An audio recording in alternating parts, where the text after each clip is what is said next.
ஒரு முஸ்லிமை பொறுத்தவரை அவன் விரும்பியது நடக்காது. அல்லாஹ் எதை விதித்தானோ, அவனுக்கென்று எது முடிவு செய்யப்பட்டிருக்கிறதோ அதுதான் வாழ்வில் நடக்கும்.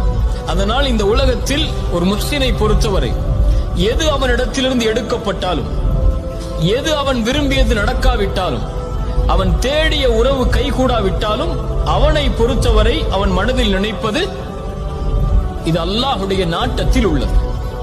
என் இறைவன் எனக்கு எப்போதும் நலவைத்தான் நாடி இருப்பான். எனக்கு அநீதம் செய்பவன் இறைவன் அல்ல, எனக்கு நலவு செய்பவன் தான் என் இறைவன். என் தாய் எனக்கு கெடுதல் நினைக்க மாட்டாள், என் தந்தை எனக்கு கெடுதல் நினைக்க மாட்டாள், என்னை நேசிக்க கூடியவன் எனக்கு கெடுதல் நினைக்க மாட்டான். அதுபோல்தான் என்னை படைத்தவன் இவர்களை விடவெல்லாம் மேலானவன்.